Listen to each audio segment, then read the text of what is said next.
హైదరాబాద్ లో largest cred and non stop property show ఈ నెల 9, 10, 11 తేదీల్లో కొంపల్లిలో. నమస్తే, నేను Keshav. Welcome to Suman TV. ఆంధ్రప్రదేశ్లో వాలంటీర్ల వ్యవస్థ భవిష్యత్తు ఏంటి? దీనికి సంబంధించి రాష్ట్ర ప్రభుత్వం ఎలాంటి నిర్ణయం తీసుకోబోతుంది? ఆల్రెడీ 2 నెలలుగా పెన్షన్ల పంపిణీ విషయంలో ప్రభుత్వ ఉద్యోగుల్ని సమర్థంగా ఉపయోగించినటువంటి ప్రభుత్వం అసలు వాలంటీర్ల వ్యవస్థ అవసరం ఉందని భావిస్తుందా, లేదని నిర్ణయిస్తుందా? ఈ అంశంపైన అందరిలోనూ ఒక ఆసక్తికరమైనటువంటి చర్చ నడుస్తుంది. అయితే వాలంటీర్ల వ్యవస్థను కొనసాగిస్తామని చెబుతున్నటువంటి ప్రభుత్వం దీనిపైన ఇప్పటికే అధ్యయనానికి ఒక కమిటీని వేసింది. అలానే ఈ వాలంటీర్ వ్యవస్థని మానిటర్ చేసేందుకు ఒక మినిస్ట్రీ విభాగాన్ని కూడా ఏర్పాటు చేసినటువంటి పరిస్థితి ఉంది.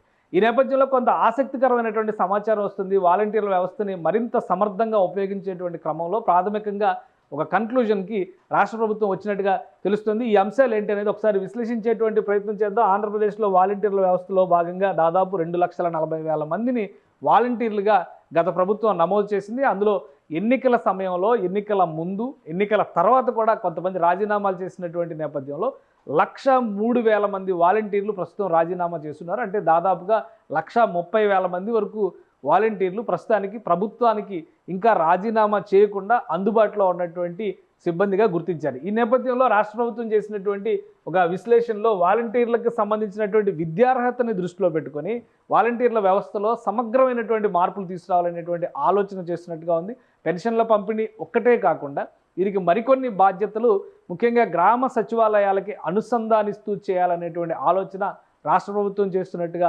తెలుస్తుంది. మీ సేవ తరహాలో ఉండేటువంటి సర్వీసెస్ అన్నిటినీ కూడా విద్యావంతులైనటువంటి వారికి ఈ సర్వీసెస్ని కేటాయించాలని ఆంధ్రప్రదేశ్ ప్రభుత్వం భావిస్తున్నట్టుగా తెలుస్తుంది. దీనికి సంబంధించి ఒక సూచన చేశారు. ప్రస్తుతం వాలంటీర్ల వ్యవస్థలో ఉన్నటువంటి వాళ్ళల్లో పీజీ చదివిన వాళ్ళు 5% ఉన్నట్టుగా రాష్ట్ర ప్రభుత్వం గుర్తించింది. అలానే డిగ్రీ చేసిన వారు 32% మంది ఉన్నట్టుగా గుర్తించింది. అంటే ఈ 2% కలిపి చూస్తే కనుక ఓవరాల్గా 37% మంది ఉన్నత విద్యార్హత కలిగిన వ్యక్తులు ఉన్నట్టుగా వాలంటీర్ల వ్యవస్థలో ప్రభుత్వం గుర్తించింది.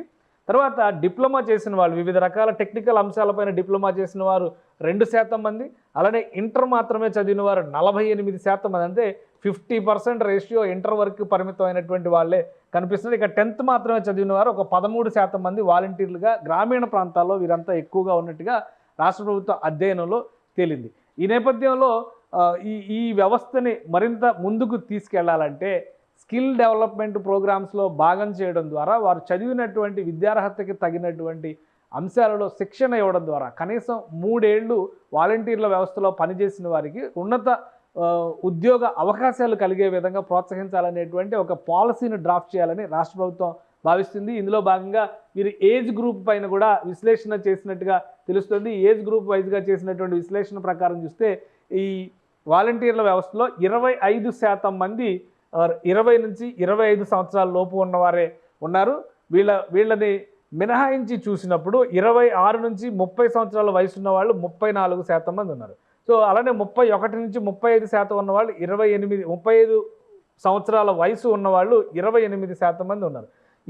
ఈ కేటగిరీస్ అన్నింటినీ దృష్టిలో పెట్టుకొని ఉన్నత ప్రభుత్వ ఉద్యోగాల అవకాశాలు, అలానే వారికి 2-3 ఏళ్ల పాటు ట్రైనింగ్ ఇచ్చినా కానీ, శిక్షణ ఇచ్చినా కానీ వారు ఆ ఉపాధి మార్గాల్ని, ఉద్యోగ మార్గాల్ని అందిపుచ్చుకోవడానికి ఉన్న అవకాశాలపైన కూడా అధ్యయనం చేయాలని కమిటీకి సూచించినట్టుగా ప్రభుత్వం తెలుస్తుంది. ఈ కమిటీ ఇవ్వబోయేటువంటి సూచనల మేరకు వాలంటీర్ల వ్యవస్థకి ఇవ్వాల్సినటువంటి విధులు, అలానే ప్రభుత్వం అంటే అధికారంలోకి వచ్చే ముందర కూటమి ఇచ్చినటువంటి హామీ మేరకు 10,000 రూపాయల వరకు గౌరవ వేతనం పెంపు, వారి విధులకు సంబంధించి, విధి నిర్వహణకు సంబంధించి ఎటువంటి బాధ్యతలు అప్పగించాలనే అంశం పైన కూడా ఒక స్పష్టమైనటువంటి rules and regulations, terms and కండిషన్స్ని డ్రాఫ్ట్ చేయడం ద్వారా వీరిని వ్యవస్థలో భాగం చేసి పని చేయించాలనేటువంటి ఆలోచన రాష్ట్ర ప్రభుత్వం చేస్తున్నట్టుగా తెలుస్తుంది. దీనిపైన కసరత్తు చేయడానికి కూడా మరొక 1 నెల రోజుల సమయం పట్టే అవకాశం ఉందని ప్రభుత్వ వర్గాల నుంచి అందుతున్నటువంటి సమాచారం. సో రాబోయే రోజుల్లో వాలంటీర్ల వ్యవస్థ మరింత సమర్థంగా, సమగ్రంగా వినియోగించేందుకు కావాల్సినటువంటి ప్రణాళికని ఆంధ్రప్రదేశ్ ప్రభుత్వం సిద్ధం చేస్తున్నట్టుగా తెలుస్తుంది. ఇది ఎన్ని రోజుల్లో అమలవుతుంది, లేదా వచ్చే నెల అంటే సెప్టెంబర్ 1వ తేదీన పెన్షన్ల బట్వాడా నాటికి వాలంటీర్లకు సంబంధించి ఒక క్లారిటీ రావచ్చు అనేటువంటి అభిప్రాయం కూడా అధికార వర్గాల్లో వినిపిస్తుంది. సో అతి త్వరలోనే ప్రభుత్వం దీనిపైన ఒక నిర్ణయం తీసుకోవడం ద్వారా విధి విధానాలు, జీతభత్యాలకు సంబంధించినటువంటి అంశం, వారు చేయాల్సినటువంటి విధులకు సంబంధించినటువంటి పరిమితులతో కూడినటువంటి రూల్స్ అండ్ రెగ్యులేషన్స్ను కూడా ఆంధ్రప్రదేశ్ ప్రభుత్వం అతి త్వరలో వెలువరించేటువంటి అవకాశాలు కనిపిస్తున్నాయి. సుమన్ టీవీలో మీ పర్సనల్ అండ్ బిజినెస్ ప్రమోషన్స్ కోసం కింది నెంబర్కి కాంటాక్ట్ చేయండి.